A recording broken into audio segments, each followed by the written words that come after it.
Sasa mwacha huyo. Ile atatu ile apili kapigwa tena.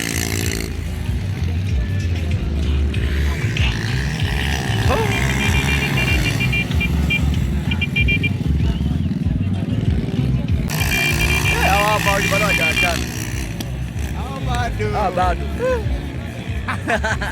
Yaani bila anapitwa. Mkata huyo hapo. Huyo hapo. Nikamkuta huyo mwisho tena. Nikutana wengine. Huyo anamtafuta ana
mtoto anatembea huyu.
Mwenzake anamkuta tena anarudi ndo anabaki. Hawapita anaachwa mbali. Zingua pale kwenye kona. Hapa ni zingua hapa. Hapa angepita angekati.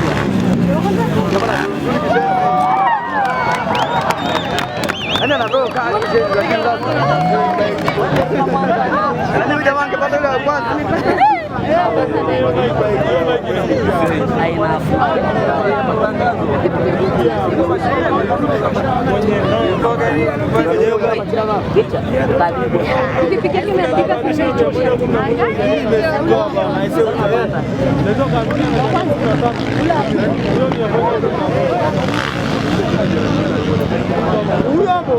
Subirini mtacheka. Hapo.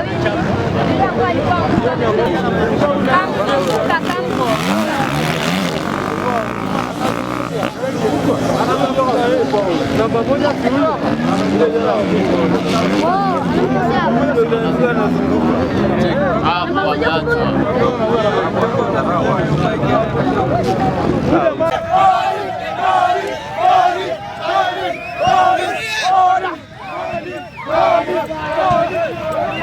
Ni Fela kutoka Nyota Saba Online.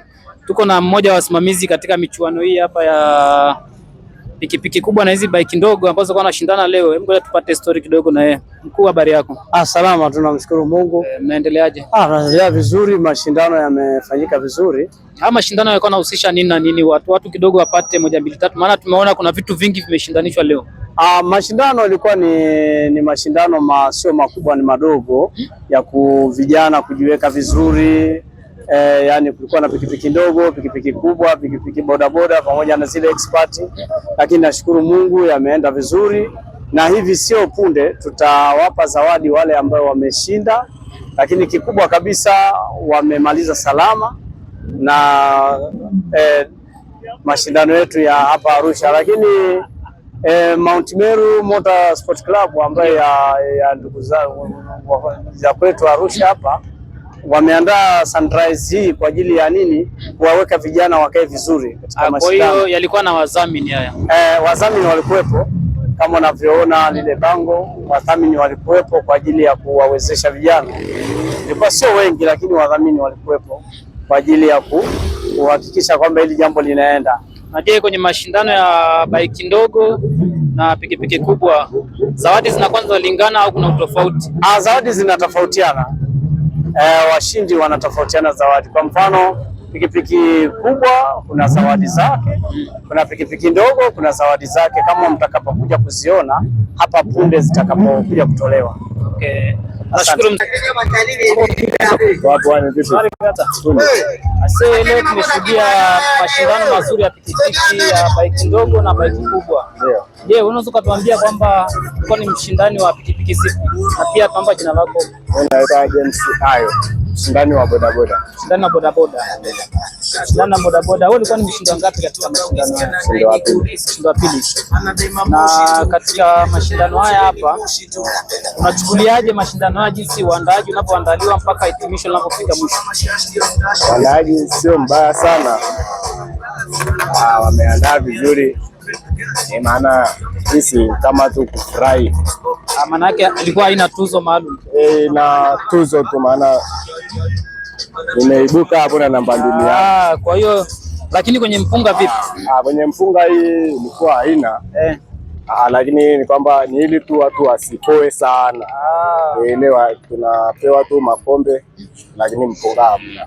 Na je, mnatarajia labda kuwa na mashindano ya mpunga mrefu hivi karibuni au ni? Yapo. Itakuwa ni lini na itakuwa ni mashindano yanaitwaje? Kampuni gani ambayo itakuwa inadhamini au bado haijajulikana? Yaani hiyo ni mashindano ya Mama Samia Motocross ambayo ni ya mwezi wa 7, lakini tarehe nimesahau kidogo. Na wewe kwa nini umeamua kushindania bodaboda na sio bike kubwa? Tunaona bike kubwa ziko aina mbili. Hapo sasa najua hapa tunavyoshindania bado hatujapata support. Maana hapa kila mtu anakuja na bike yake. Kwa hivyo sasa Unatamani serikali wasaidie nini katika mashindano haya, labda watie nguvu gani ili angalau tunapoelekea katika michuano hii ya AFCON 2027 ambayo na mashindano makubwa Arusha hii? Yaani hapa serikali kitupa tu support ya kupata bike kubwa, watakuwa wamemaliza kabisa. Na uhakika itawasaidia kuelekea michuano ya AFCON, angalau kuonyesha show za hapa na pale wageni wakija? Kabisa, maana ukiangalia bodaboda wengi, unajua kuendesha bodaboda hapa ndani sio mchezo. Kweli ni hatari. Sio mchezo, ni hatari. Lakini tunapambana nazo hivyo mpaka siku tutafikia malengo na sisi tumiliki bike kubwa. Okay. Ni huwa mnafanya mazoezi ya mara kwa mara au ni mnaamua tu kwamba leo ni weekend basi twende kwa asilimia nyingi tunafanyaga mazoezi, maana kila Jumapili lazima uje hapa ufanye mazoezi, lakini haina limit. Hata ukiweza kufanya kila siku ni uwezo wako utakavyokuwa. Kwa uwanja uko huru kufanywa muda wote mazoezi? Ndio, uwanja uko huru kabisa. Ndio. Sasa na sisi tunashukuru. Hawa ndio washindi wetu sasa. Kwa siku ya leo tunawashukuru sana kwa kuweza kufika.